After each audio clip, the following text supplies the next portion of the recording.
नमस्कार। आज की इस चर्चा में सीधे मुद्दे पर आते हैं। जरा सोचिए, अगर किसी नए देश को चलाने के लिए एक अल्टीमेट इंस्ट्रक्शन मैनुअल या दिशा निर्देशों की किताब तैयार करनी हो तो वो कैसी होगी। सच कहें तो हमारा भारतीय संविधान बिल्कुल ऐसा ही एक शानदार ब्लूप्रिंट है। और आज हम इसकी सबसे दिलचस्प कड़ी को डिकोड करने जा रहे हैं, directive principles of state policy, यानी राज्य के नीति निर्देशक तत्व। ये महज कानूनों का कोई बोरिंग पुलिंदा नहीं है, बल्कि ये इस देश के भविष्य का पूरा विजन है। ठीक है, तो जल्दी से देख लेते हैं कि इस चर्चा में क्या क्या कवर होने वाला है। हम शुरुआत करेंगे एक कल्याणकारी राज्य के विजन से, फिर इन निदेशक तत्वों का असली मतलब समझेंगे। इसके बाद हम इन्हें 3 मुख्य श्रेणियों में बांटकर देखेंगे, कुछ बेहद अहम अनुच्छेदों पर नजर डालेंगे, इनमें हुए कुछ प्रमुख संशोधनों की बात करेंगे और अंत में पहुंचेंगे जनता की अदालत में। तो चलिए पहले हिस्से से शुरू करते हैं, कल्याणकारी राज्य का विजन, या यूं कहें कि शोषण से लेकर सुरक्षा तक का एक लंबा सफर। इस पूरे कॉन्सेप्ट को समझने के लिए हमें एक बड़े ऐतिहासिक टकराव को देखना होगा। आज़ादी से पहले क्या था? एक पुलिस स्टेट जहां ब्रिटिश सत्ता का इकलौता मकसद था हम पर कंट्रोल रखना, मनमानी गिरफ्तारियां करना और देश के संसाधनों को पूरी तरह से निचोड़ लेना। लेकिन 1947 के बाद हमने जो सपना देखा वो था एक वेलफेयर स्टेट या कल्याणकारी राज्य का, जिसका पूरा फोकस अपने लोगों की सुरक्षा, उनके सामाजिक आर्थिक विकास और संसाधनों के सही और बराबरी वाले बंटवारे पर था। ये सिर्फ सत्ता का बदलना नहीं था, ये पूरी की पूरी सोच का एक विशाल बदलाव था। अब आते हैं दूसरे हिस्से पर, इन निदेशक तत्वों को समझना, जो असल में सरकार के लिए एक इंस्ट्रक्शन मैनुअल की तरह काम करते हैं। अब सवाल ये है कि इस वेलफेयर स्टेट का सपना जमीनी हकीकत में कैसे बदलेगा। इसका जवाब मिलता है संविधान के भाग 4 में, और मजेदार बात यह है कि इसकी प्रेरणा आयरलैंड के संविधान से ली गई थी। अगर हम इतिहास के पन्नों को थोड़ा और पीछे पलटें तो गवर्नमेंट ऑफ इंडिया एक्ट 1935 में ब्रिटिश गवर्नरों के लिए कुछ दिशा निर्देश हुआ करते थे, जिन्हें इंस्ट्रूमेंट ऑफ इंस्ट्रक्शंस कहा जाता था। उसी पुराने ढांचे को आज़ाद भारत के लिए एकदम आधुनिक और नए निर्देशों में ढाल दिया गया। आज के समय में जब भी हमारी सरकार कोई कानून बनाती है तो ये प्रिंसिपल्स एक नैतिक गाइड की तरह उनके सामने खड़े होते हैं। Doctor B.R. अम्बेडकर जी ने तो इन तत्वों को लेकर बहुत ही शानदार बात कही थी। उन्होंने इसे संविधान की एक अनूठी विशेषता और संविधान की अंतरात्मा तक कह डाला था। और ये बिल्कुल सच है, क्योंकि यही वो दार्शनिक आधार है जो ये तय करता है कि एक राज्य का, एक सरकार का अपने ही नागरिकों के प्रति व्यवहार कैसा होना चाहिए। देखिए, यहाँ पर जो सबसे क्रूशियल पॉइंट है वो ये है कि मौलिक अधिकारों और इन नीति निर्देशक तत्वों के बीच के फर्क को समझना।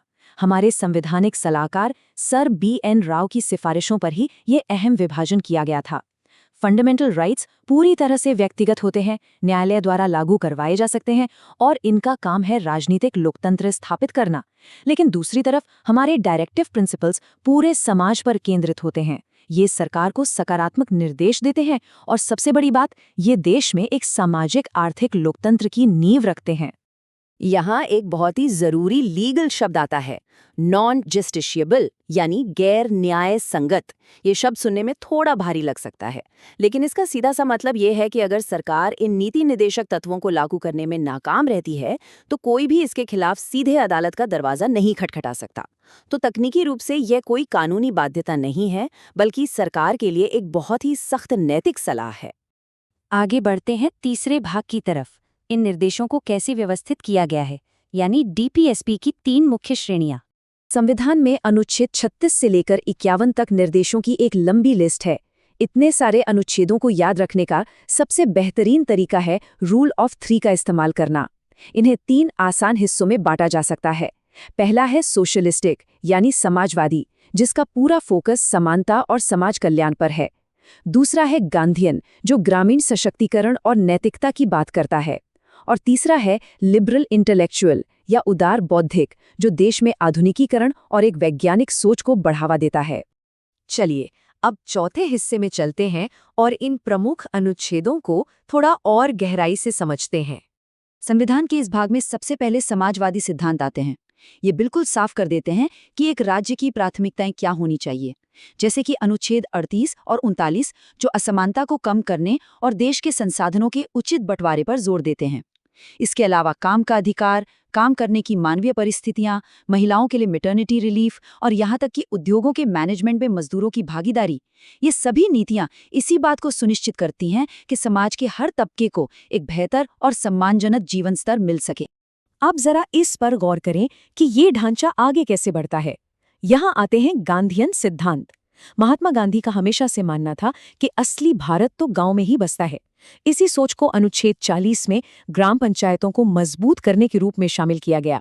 इतना ही नहीं, ग्रामीण इलाकों में कुटीर उद्योगों और सहकारी समितियों को बढ़ावा देना, कमजोर वर्गों के हितों की रक्षा करना, शराब और नशीली दवाओं पर सख्त रोक लगाना और दुधारू पशुओं की रक्षा करना, ये पूरा का पूरा ढांचा एक आत्मनिर्भर, सशक्त ग्रामीण भारत के निर्माण के लिए डिजाइन किया गया है। और फिर बारी आती है हमारे लिबरल इंटेलेक्चुअल यानी उदार बौद्धिक सिद्धांतों की। ये ऐसे निर्देश हैं जो पूरी तरह से भविष्य की ओर देखते हैं। इनमें पूरे देश के लिए एक समान नागरिक संहिता या यूनिफॉर्म सिविल कोड की बात है, छोटे बच्चों की शिक्षा की बात है और पर्यावरण, जंगलों और वन्यजीवों की सुरक्षा का जिक्र है। साथ ही हमारी पुरानी ऐतिहासिक धरोहरों को बचाना और न्यायपालिका को कार्यपालिका के प्रभाव से बिल्कुल अलग रखना ताकि न्याय स्वतंत्र रूप से हो सके। और हाँ, अंतर्राष्ट्रीय स्तर पर शांति बनाए रखना भी इसी प्रगतिशील विजन का एक बहुत बड़ा हिस्सा है। 5वां हिस्सा है संशोधन और कुछ नए बदलाव। आखिरकार हमारे देश का संविधान एक जीवंत और विकासशील दस्तावेज है। समय के साथ और देश की जरूरतों के हिसाब से इस ब्लूप्रिंट में कई अहम बदलाव भी हुए हैं। उदाहरण के लिए 1976 में 42वें संशोधन के जरिए मुफ्त कानूनी सहायता, पर्यावरण संरक्षण और श्रमिकों की भागीदारी जैसी चीजें जोड़ी गईं। फिर 1978 में 44वें संशोधन ने आय की असमानता को कम करने का लक्ष्य तय किया। आगे चलकर 2002 में 86वें संशोधन के माध्यम से बचपन की देखभाल और शिक्षा को एक नया रूप दिया गया और 2011 में 97वें संशोधन के जरिए सहकारी समितियों को और बढ़ावा मिला। अलग अलग समय पर सरकारों ने इस ब्लूप्रिंट को और निखारा ही है। और अब हम आते हैं अपने आखिरी हिस्से पर, जनता की अदालत, जहां जवाबदेही सिर्फ कोर्टरूम तक ही सीमित नहीं रहती। हमने शुरुआत में ही इस बात पर चर्चा की थी कि इन सिद्धांतों को कानूनी रूप से अदालतों में लागू नहीं करवाया जा सकता। तो यहाँ दिमाग में एक बहुत ही लाजमी सा सवाल आता है, अगर इन्हें लागू न करने पर सरकार को कोई सजा नहीं मिल सकती, तो क्या ये सिर्फ पन्नों पर लिखे हुए कुछ अच्छे शब्द भर हैं? आखिर इनकी असली अहमियत है क्या? इसका जवाब बहुत ही दिलचस्प है। जनता की अदालत। देखिए, आज़ादी के तुरंत बाद हमारे पास इतने संसाधन नहीं थे कि सरकार हर चीज की कानूनी गारंटी दे सके। लेकिन डॉक्टर अंबेडकर जी का विजन एकदम क्लियर था। उनका मानना था कि जो भी सरकार इन सिद्धांतों को इग्नोर करेगी, उसे हर 5 साल बाद चुनाव के मैदान में आम जनता को जवाब देना ही पड़ेगा। मतलब इन सिद्धांतों की असली ताकत देश की अदालतों में नहीं, बल्कि बैलेट बॉक्स में छिपी हुई है। वैसे चलते चलते एक और जरूरी बात, संविधान के भाग 4 के बाहर भी कुछ ऐसे महत्वपूर्ण निर्देश मौजूद हैं जिन पर ध्यान देना जरूरी है। जैसे सरकारी नौकरियों में अनुसूचित जाति और जनजाति के दावों का ध्यान रखना, प्राथमिक स्तर पर बच्चों को उनकी मातृभाषा में शिक्षा देना और हिंदी भाषा के विकास को बढ़ावा देना।